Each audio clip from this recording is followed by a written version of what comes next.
Kali ini materi yang akan kita bahas adalah mengenai activity based budgeting. Baik, dimulai dengan pengertian activity based budgeting. Apa itu activity based budgeting?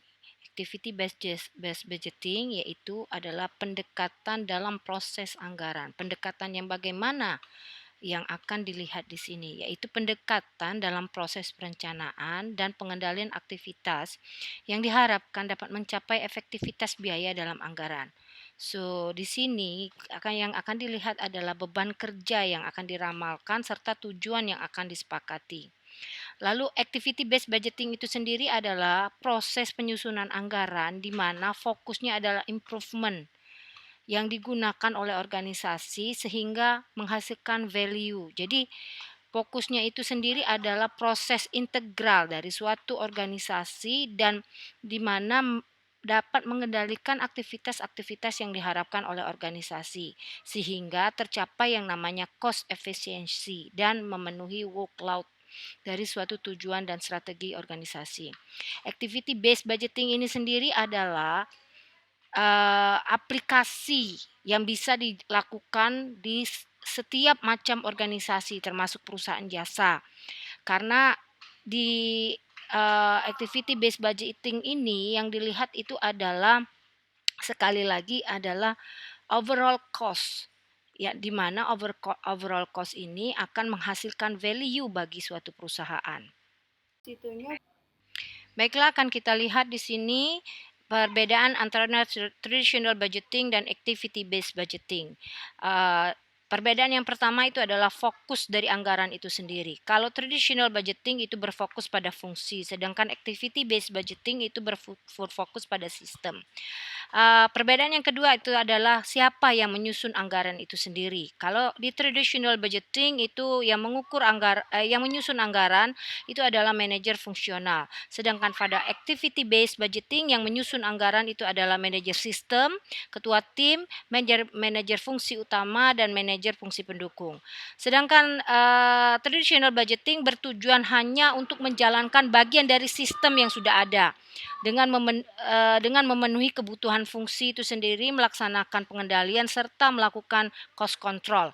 Sedangkan pada activity based budgeting tujuannya adalah melakukan improvement terhadap sistem sehingga dapat memuaskan kebutuhan customer itu sendiri, meraih kesempatan serta yang paling penting adalah cost reduction atau meminimalisasi biaya. Baiklah, selanjutnya perbedaan traditional budgeting dengan activity budgeting kita lihat dari unit penganggarannya. Penganggaran tradisional itu diekspresikan sebagai biaya fungsional atau kategorinya sebagai pengeluaran. Sedangkan activity based budgeting diekspresikan sebagai biaya pelaksanaan aktivitas. Fokus pada penganggaran tradisional itu adalah sumber daya yang dibutuhkan, sedangkan activity based budgeting fokusnya adalah keluaran atau outcome pekerjaan yang dilakukan. Orientasi penganggaran tradisional adalah orientasi historis, sedangkan activity based budgeting orientasinya adalah continuous improvement. Sedangkan peran pemasok dan pelanggan sendiri pada penganggaran tradisional itu tidak secara normal dipertimbangkan dalam penganggaran, sedangkan pada activity based budgeting peran pemasok dan pelanggan itu adalah melakukan koordinasi dengan pemasok dan mempertimbangkan kebutuhan pelanggan dan proses penganggaran. Tujuan pengendalian dari penganggaran tradisional adalah memaksimalkan kinerja manajer, sedangkan tujuan dari activity based budgeting adalah menyelaraskan aktivitas perusahaan secara keseluruhan. Dasar dari anggaran penganggaran tradisional itu sendiri adalah berdasarkan kinerja manajer, sedangkan dasar anggaran dari activity based budgeting itu sendiri berdasarkan kemanfaatan suatu kapasitas. Jadi berdasarkan tabel di atas terlihat jelas antara traditional budgeting dan activity based budgeting adalah banyaknya informasi yang dibutuhkan untuk membangun suatu anggaran. Baiklah, selanjutnya perbedaan prinsip-prinsip activity based budgeting itu yang pertama adalah activity based budgeting harus menggambarkan apa yang dilakukan aktivitas atau proses usaha bukan hanya unsur biayanya saja. Activity based budgeting harus juga menggambarkan beban kerja yang akan datang agar dapat memenuhi semua persyaratan pelanggan, tujuan, dan strategi organisasi atau departemen jasa atau bauran jasa yang baru atau yang akan diubah. Activity based budgeting juga harus menggambarkan yang namanya perubahan dalam biaya sumber daya. Jadi sebagian yang namanya activity based budgeting itu adalah proses anggaran di mana perusahaan harus memberikan perhatian pada usaha perbaikan yang berkesinambungan.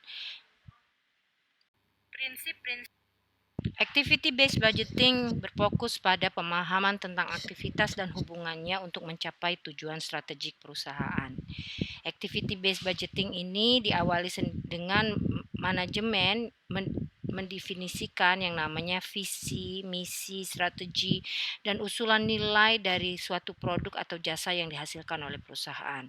Jadi strategi yang dirumuskan pada activity based budgeting itu adalah berbasis pada analisis customer requirement, pengetahuan pasar, persaingan untuk menentukan nilai atau value yang dapat diberikan kepada customer. Berikut ini adalah contoh bagaimana suatu bank melalui proses yang namanya activity based budgeting. Oke, tahapan yang pertama itu adalah mendefinisikan pernyataan dari misi suatu perusahaan. Contohnya misalnya menjadi penyedia pinjaman terbesar di provinsi X. Selanjutnya adalah mendefinisikan tujuan organisasi. Misalnya di sini contohnya adalah meningkatkan cash flow sebesar 5.000 US dollar. Lalu menetapkan faktor-faktor kritis untuk kesuksesan perusahaan tersebut. Misalnya di sini menumbuhkan market share melalui pengurangan unit biaya. Selanjutnya adalah menetapkan target produk dengan meningkatkan market share untuk kredit mobil misalnya sebesar 50%, meningkatkan pendapatan kredit modal sebesar 5%, lalu mengurangi biaya sebesar 9,72%. Jadi untuk mencapai visi perusahaan yang perlu diidentifikasi itu sendiri adalah desain strategis atau arah kemana kunci kesuksesan dari suatu perusahaan itu sendiri. Jadi jika strategi itu sudah fokus pada proses-proses kritis, maka feature costing atau activity based budgeting itu sendiri akan mengidentifikasi proses-proses yang berbeda akibat persyaratan dan kondisi unik dari suatu produk atau jasa yang dihasilkan oleh suatu perusahaan dengan cara mengkombinasikan activity based budgeting dan feature dari costing pada perusahaan itu sendiri. Sekali lagi yang ditekankan pada activity based budgeting adalah fokus dalam penciptaan nilai. Jadi nilai itu sendiri dapat diciptakan ketika customer atau pelanggan itu bersedia menggunakan produk atau jasa yang dihasilkan oleh perusahaan. Jadi sasaran yang perlu diperhatikan dalam menciptakan nilai itu yang pertama adalah bagaimana pertumbuhan pangsa pasar. Yang kedua itu adalah peningkatan laju pertumbuhan penjualan. Yang selanjutnya adalah peningkatan profit margin, pengurangan biayanya, pengurangan pajak penghasilan, dan peningkatan produktivitas aktiva. Yang terakhir adalah pengurangan biaya modal.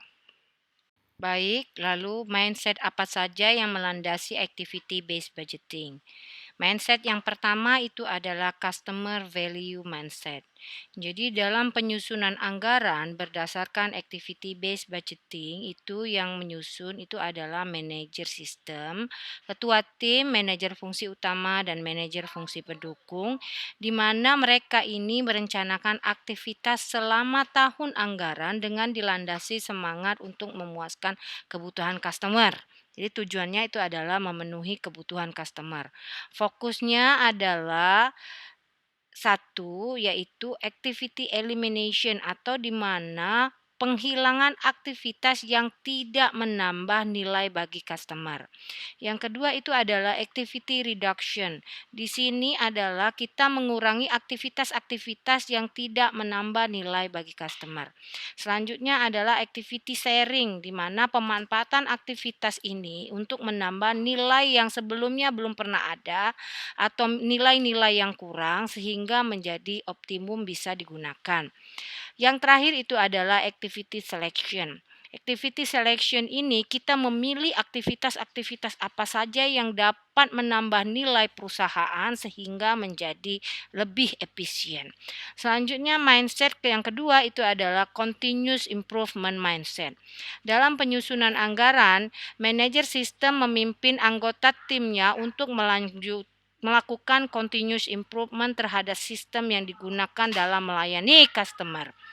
Manajer fungsi utama dan manajer fungsi pendukung memimpin karyawan di mana untuk melakukan improvement kualitas sumber daya manusia dan kualitas sumber daya lainnya seperti contohnya prasarana, sarana, informasi dan teknologi yang digunakan oleh manajer sistem. Jadi yang namanya continuous improvement ini digunakan untuk memerangi rasa puas personal atau kinerja sumber daya manusia dan kinerja sistem yang sekarang untuk mencapai tujuan dari perusahaan. Baiklah, selanjutnya mindset yang melandasi activity based budgeting itu adalah cross functional mindset. Cross-functional mindset ini di mana organisasi itu difokuskan untuk memenuhi atau memuaskan kebutuhan customer melalui 3 sistem permanen, yaitu sistem inovasi, sistem operasi, sistem layanan purna jual. Jadi setiap sistem ini dijalankan oleh suatu tim lintas fungsional yang anggotanya itu sendiri berasal dari berbagai fungsi utama organisasi. Jadi penyusunan anggaran itu dilandasi oleh cross-functional mindset, di mana mindset ini sendiri harus mampu menghasilkan perencanaan aktivitas yang kompleks, cepat, terintegritas dan andal untuk menghasilkan value bagi customer. Selanjutnya adalah employee empowerment mindset. Di sini karyawan yang berada di garis depan dalam pemberian layanan kepada customer dimasukkan dalam proses penyusunan anggaran dan perlu diikut sertakan dan diberi kesempatan untuk merencanakan aktivitas yang digunakan dalam melayani customer itu sendiri. Yang selanjutnya adalah opportunity mindset. Jadi di sini yang dilihat itu adalah hasil ekonomi atau economic result yang diperoleh oleh organisasi dari mengeksploitasi peluang bukan hanya sebagai problem solving. Jadi hasil yang diperoleh ini adalah karena produk dan jasa yang dihasilkan oleh organisasi itu harus memiliki value bagi customer atau nilai yang didapat oleh customer itu sendiri. Jadi customer itulah yang menentukan bahwa hasil itu mempunyai value atau tidak, unggul atau tidak. Sehingga jika dibandingkan hasil ini dengan organisasi lain, jadi organisasi kita sendiri akan memiliki keunggulan atau berani tampil beda atau memiliki keunikan sehingga dia dapat menjadi main core yang mempunyai value bagi customer. Baiklah, selanjutnya adalah proses dari activity based budgeting. Yang pertama itu adalah menganalisa strategi. Jadi sekali lagi yang namanya anggaran activity based budgeting atau ABB ini sendiri adalah merencanakan aktivitas yang dapat menambah value bagi customer. Jadi di sini kita perusahaan maksud saya adalah mengarahkan nilai. Nilai di sini didefinisikan terlebih dahulu tujuan dan rumusan strategi organisasi oleh top level management. Setelah itu, setelah top level management mendefinisikan tujuan dan rumusan strategi organisasi, maka strategi ini diterjemahkan ke dalam proses bisnis aktivitas dan kondisi yang terbaru atau terupdate. Bagaimana cara menerjemahkan customer requirement kepada target itu sendiri? Jadi, rumusan strategi ini diawali dengan menganalisa customer requirement dan pengetahuan pasar serta persaingan. Seperti misalnya usulan value yang akan disampaikan untuk anggaran, apakah itu sudah sesuai atau sudah cukup memenuhi yang namanya value bagi customer itu sendiri. Kemudian ditetapkanlah strategisnya. Apa usulan strategisnya? Setelah usulan strategisnya, maka perusahaan itu mesti memahami dengan benar berapa harga yang dapat diterima oleh customer sehingga barang atau jasa ini dapat menghasilkan nilai bagi customer yang membelinya. Kemudian itu harga ini diterima atau tidak oleh oleh pasar. Kemudian dihitung berapa biaya yang sesuai sehingga perusahaan akan mencapai profit margin. Nah, proses ini sendiri itu dikenal dengan perencanaan laba atau the profit planning process atau anggaran yang menghasilkan target cost. Baiklah, selanjutnya adalah proses dari activity based budgeting. Sekarang itu adalah target costing. Target costing itu sendiri adalah metode dalam menentukan biaya terhadap produk atau jasa yang dihasilkan berdasarkan target price yang sudah diperkirakan bakal diterima oleh customer kita. Jadi target ini sendiri kemudian diterjemahkan dalam bentuk target-target aktivitas untuk setiap aktivitas yang dilakukan dalam menghasilkan produk atau jasa tersebut. Jadi biaya yang ditanggung customer inilah yang akan menjadi target cost sehingga menjadi dasar untuk merancang berbagai aktivitas yang diperlukan untuk mencapai target cost tersebut. Misalkan di sini contoh perhitungannya atau formulanya. Formulanya di sini adalah harga yang dapat diterima pasar atau price market driven dikurangi dengan laba yang diharapkan atau profit target. Nah, itulah yang akan menjadi target cost atau allowable cost yang bisa ditetapkan sebagai biaya terhadap produk atau jasa yang dihasilkan perusahaan. Jadi sasaran strategik ini ditetapkan dengan cara menerjemahkan ke dalam tindakan yang terwujud dan terukur sehingga mampu meningkatkan yang namanya performance bisnis organisasi. Yang selanjutnya adalah menentukan tujuan realistis untuk merumuskan strategi organisasi. Jadi manajemen itu sendiri harus realistis dalam merumuskan yang namanya target performance. Jadi strategi ini tidak akan sukses jika tujuan yang diyakini itu tidak dapat dicapai. Jadi manajemen harus memahami pasar dan kemudian mampu juga memahami kekuatan organisasi dalam menentukan target yang akan dicapai. Jadi sasaran strategi. Proses selanjutnya dalam activity based budgeting adalah menentukan panduan perencanaan atau planning guidelines itu sendiri. Jadi untuk menerjemahkan sasaran dan tujuan strategik ke dalam proses anggaran diperlukannya panduan perencanaan anggaran.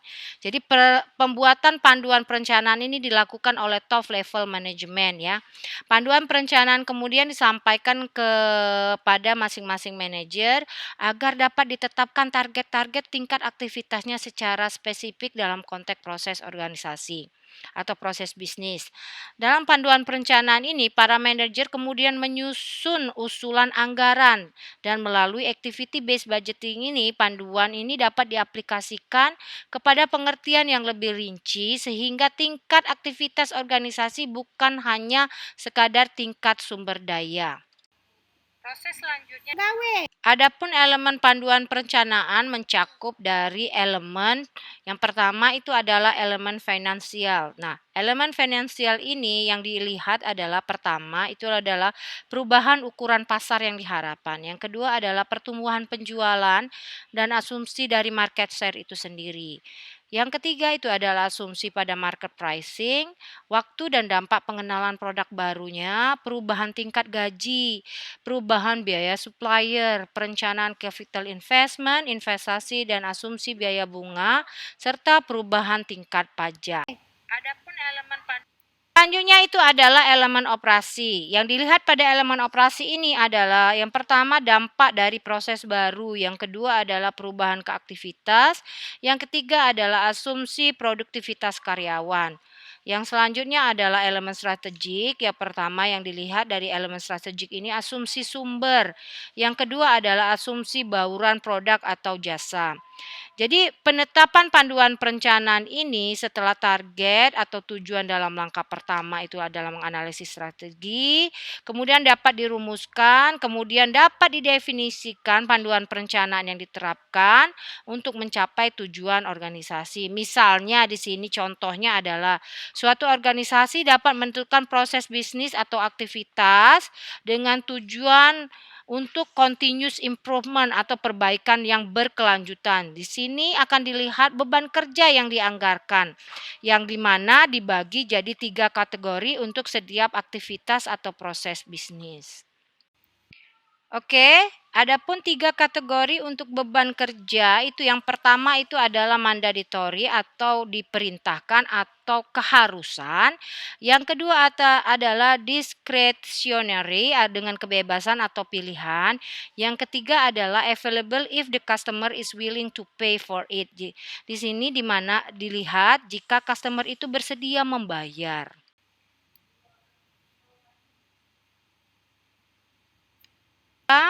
Baiklah, proses activity based budgeting selanjutnya adalah menerjemahkan strategi kepada aktivitas. Jadi setelah panduan perencanaan ditetapkan, manajemen dapat menentukan target dari suatu aktivitas atau proses bisnisnya. Jadi manajemen harus mereview proses bisnis sehingga dapat diringkas dan dieliminasi kemungkinan-kemungkinan yang ada atau ada aktivitas-aktivitas yang berduplikasi atau ganda.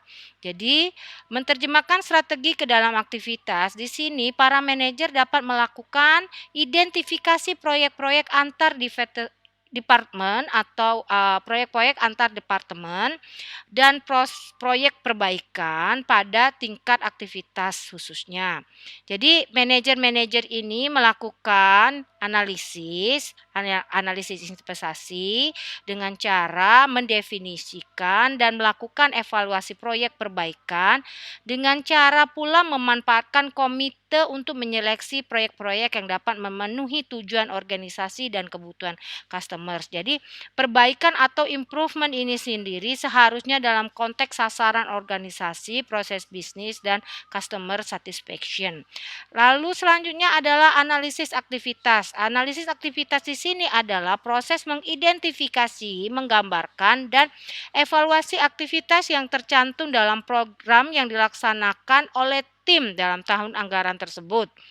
Jadi aktivitas yang dilaksanakan selama tahun anggaran adalah aktivitas yang dicantumkan dalam program, bukan aktivitas yang tidak tercantum di dalam program tersebut. Jadi analisis aktivitas ini harus dilandasi oleh target cost yang telah ditentukan. Baiklah, adapun langkah-langkah dalam analisis aktivitas, yang pertama itu adalah aktivitas apa yang dikerjakan. Yang kedua, berapa orang terlibat dalam aktivitas tersebut. Yang ketiga adalah waktu dan sumber daya aktivitas yang diperlukan untuk melaksanakan aktivitas tersebut.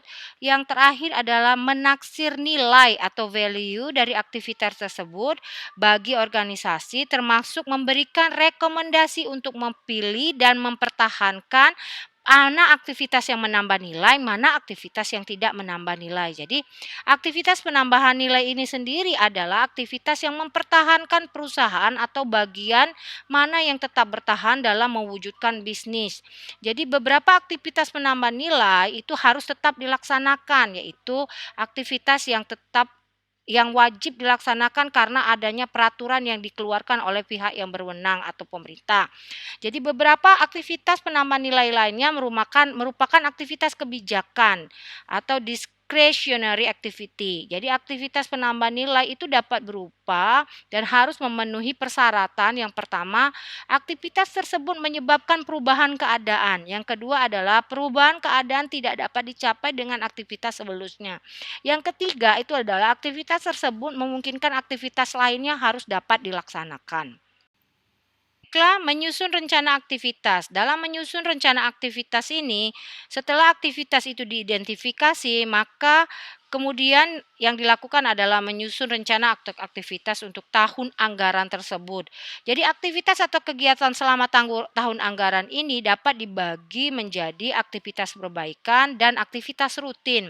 Aktivitas perbaikan ini disusun berdasarkan pendekatan target costing. Di sini penyusunan anggaran menentukan aktivitas perbaikan dengan dua cara. Yang pertama, perbaikan terhadap aktivitas penambah nilai yang dilakukan dengan cara activity selection target, yang kedua activity sharing target. Perbaikan terhadap aktivitas bukan penambah nilai dilakukan dengan activity reduction dengan activity elimination. Jadi berdasarkan target tersebut penyusunan anggaran dapat diestimasi total pengurangan biayanya yang menjadi target yang dapat dihasilkan dalam tahun anggaran tersebut. Selanjutnya dalam menerjemahkan strategi ke aktivitas itu adalah menetapkan target performance. Jadi setelah aktivitas atau kegiatan untuk yang namanya penganggaran atau anggaran berhasil disusun, maka penyusunan anggaran kemudian menentukan target yang ingin dicapai dari aktivitas tersebut. Nah, tahap ini dapat ditempuh dengan melakukan estimasi dampak keuangan dari pelaksanaan aktivitas. Nah, estimasi ini mencakup pendapatan atau estimasi biaya atau yang paling penting adalah estimasi arus kas. Jadi target performance ini dapat diterapkan untuk proses bisnis secara keseluruhan sebagaimana masing-masing aktivitas yang telah dibahas sebelumnya. Jadi tujuan dapat dicapai dalam bentuk sudut pandang orang yang menjalankan aktivitas tersebut. Misalkan di sini dicontohkan EZ Money Bank mesti berfokus pada konsumen atau pasar di kota yang sudah menjadi target. Nah, di sini jelas bahwa dalam pengukuran performance perusahaan harus memiliki hubungan yang jelas antara misi dan strategi dari perusahaan itu sendiri. Selanjutnya eliminasi biaya. Nah, dalam estimasi biaya ini atau eliminasi biaya ini dilakukan dengan 3 tahapan. Yang pertama, yang perlu dilihat itu adalah estimasi biaya aktivitas. Yang selanjutnya lagi adalah estimasi biaya proses dan selanjutnya lagi adalah estimasi biaya sistem. Baiklah, contoh dari sistem penjualan terpadu akan kita bagi menjadi 4 proses. Proses yang pertama itu adalah proses pencairan order. Yang kedua, proses penyusunan project proposal. Yang ketiga ada proses tender. Yang keempat itu adalah proses perjanjian penjualan. Nah, estimasi biaya di sini akan disusun oleh si penyusun anggaran dimulai dari estimasi setiap unsur biaya. Misalnya seperti gaji, bahan, energi untuk setiap aktivitas. Dari hasil estimasi biaya aktivitas ini akan direkap dan kemudian disajikan dalam formulir rekapitulasi biaya proses. Pada tahap ini misalkan penyusun biaya itu harus mengevaluasi beberapa kegiatan yang dapat menambah nilai atau value, mana aktivitas yang tidak dapat menambah nilai, ada taksiran keluarannya, ada perhitungan efisiensinya, dan ada pemacu biaya dari setiap aktivitas itu sendiri. Nah, hasil rekapitulasi biaya proses ini kemudian akan diringkas ke dalam yang namanya rekapitulasi biaya sistem. Proses activity based budgeting selanjutnya adalah menentukan beban kerja dan proyek interdepartemental. Jadi pada tahap ini langkah yang dilakukan adalah menetapkan target penjualan atas produk atau jasa yang dijual dengan melihat yang namanya harga jual dan volume penjualan. Di sini target penjualan produk atau jasa ini digunakan untuk memproyeksi beban kerja. Nah, beban kerja itu sendiri didefinisikan sebagai jumlah volume output di mana aktivitas atau proses itu diperlukan untuk menghasilkan produk atau jasa tersebut. Jadi sebetulnya banyak organisasi yang memilih cara praktis saja dalam menentukan yang namanya nilai bagi perusahaan.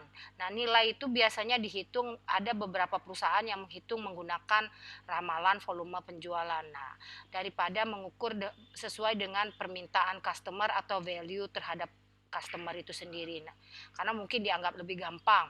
Nah, lamaran tersebut digunakan dalam menyusun anggaran penghasilan. Nah, sebetulnya ada 3 tahap utama dalam menentukan beban kerja suatu aktivitas atau proses. Yang pertama itu ada forecast product atau menentukan aktivitas atau proses bisnis. Dalam forecast product ini sendiri, kita perlu memforecasting atau meramalkan beban kerja organisasi secara total, yaitu dengan memforecast permintaan cost object atau produk atau jasa atau channel whatever lah, dan menentukan beban kerja untuk aktivitas produk atau jasa yang dihasilkan itu secara langsung, yang mencakup seluruh aktivitas yang diperlukan untuk mendefinisi, mendesain, mengembangkan, menguji, merilis, menghasilkan, mendistribusikan, menginstal, serta mempertahankan suatu produk atau jasa yang dihasilkan oleh perusahaan. Selanjutnya adalah memforecast non-product atau menentukan aktivitas atau proses bisnis. Nah, pada tahap kedua ini perlu ada peramalan beban kerja dengan menentukan beban kerja suatu aktivitas pendukung yang merupakan aktivitas yang dilakukan oleh departemen pendukung, seperti misalnya Departemen Sumber Daya Manusia, Departemen Sistem Informasi Manajemen, Departemen Keamanan, Departemen Akuntansi. Nah, semua itu kan adalah departemen-departemen pendukung di dalam suatu perusahaan. Nah, beban kerja ini harus ditentukan untuk setiap departemen itu, yang mungkin merupakan satu fungsi dari produk atau jasa atau customer atau non-product related, seperti jumlah atau tipe pernyataan finansialnya. Yang ketiga itu adalah memforecast proyek spesial. Nah, di sini di tahap ketiga ini itu perlu adanya sekali lagi ramalan beban kerja dalam menentukan beban kerja dari berbagai proyek spesial yang baru pada masa yang akan datang. Nah, ini perlu dilakukan.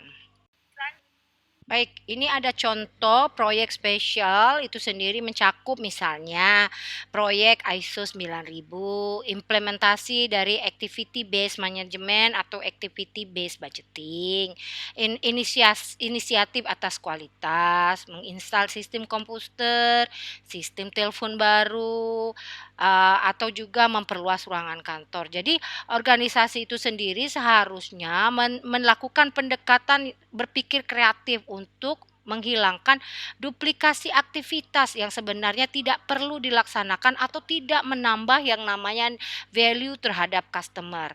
Nah, target costing untuk yang perlu dilihat atau perlu difokuskan itu adalah kondisi yang diisyaratkan, atau misalnya poin harga yang diterima customer, dan kekuatan atau kelemahan persaingan. Jadi berdasarkan uraian tersebut, maka ditetapkanlah beban kerja yang diperlukan untuk dalam pertimbangan faktor-faktor tertentu, meliputi yang pertama, mempertimbangkan ramalan penghasilan dan volume penjualan. Yang kedua, yang perlu dilihat lagi adalah target biaya dan laba tahunan. Yang ketiga, feature costing untuk menentukan target biaya dan laba. Yang keempat, persyaratan customer mengarahkan volume penjualan dan harga jual yang ditargetkan. Yang terakhir itu atau yang kelima adalah menentukan beban kerja dan proyek interdepartemental. Proses activity based budgeting terakhir adalah menyusun anggaran final atau finalize the budget. Jadi setelah manajer itu menyusun anggaran, menyusun rancangan aktivitas, mengestimasi pendapatan atau penghematan biaya apa saja, bagaimana arus kasnya. Nah, data-data ini kemudian diserahkan kepada Departemen Anggaran untuk dikompilasi menjadi yang namanya rancangan anggaran final. Nah, dari panel review anggaran itu harus mencakup tim lintas fungsi untuk mencapai perspektif organisasi, karena yang perlu dilihat adalah visi, misi, tujuan organisasi. Nah, activities based budgeting itu sendiri secara sederhana harus meranking aktivitas mana yang utama, aktivitas mana yang mendukung, dan proses bisnisnya, bagaimana pengeluaran bisnisnya. Nah, organisasi harus mampu menganggarkan dan melaporkan setiap aktivitas dengan merubah anggaran aktivitas ke dalam anggaran sumber daya tradisional sampai sistem anggaran berbasis aktivitas. Adapun tahap-tahap dalam memfinalkan suatu anggaran ini, yang pertama adalah membuat rencana dan anggaran untuk seluruh proses bisnis dan setiap aktivitas dalam bisnis dan aktivitas setiap departemen. Jadi setiap anggaran itu yang berbasis aktivitas, kalau mau disusun maka akan dilakukan review dan perlu diuji coba pada suatu atau pada sebuah departemen. Proses Baiklah, selanjutnya adalah mengevaluasi performance yang dianggarkan dengan sasaran. Jadi, anggaran ini perlu disiapkan yang namanya anggaran pendahuluan. Nah, anggaran pendahuluan ini harus dibandingkan dengan sasaran strategik perusahaan atau organisasi. Jadi, perbedaan antara performance yang dianggarkan dengan sasaran strategik yang seharusnya dihasilkan itu harus merupakan modifikasi pada suatu aktivitas yang dianggarkan dan sumber daya yang dihasilkan. Jika target biaya tidak dapat dipenuhi, maka manajer proses bisnis dan aktivitas seharusnya harus mengidentifikasi ulang dan melakukan perbaikan-perbaikan tambahan serta mengidentifikasi peluang-peluang mana yang bisa ditambahkan dalam anggaran tersebut. Oke, yang selanjutnya adalah mengevaluasi performance dan cost trade-off. Jadi jika terjadi perbedaan antara performance dari aktivitas dengan target, maka perlu adanya trade-off yang dibuat ulang. Ya, yang terakhir itu adalah memfinalkan biaya dari aktivitas dan proses bisnis dengan sasaran performance. Jadi, organisasi itu sendiri harus mengawali anggaran dengan aktivitas. Nah, organisasi memiliki dua pilihan untuk menganggarkan aktivitas, yaitu organisasi dapat menganggarkan dan melaporkan melalui proses bisnis dan aktivitas. Baiklah, demikianlah materi kali ini yang namanya activity based budgeting. Semoga dapat dimanfaatkan. Selamat belajar dan selamat mengerjakan tugas. Baiklah, demikianlah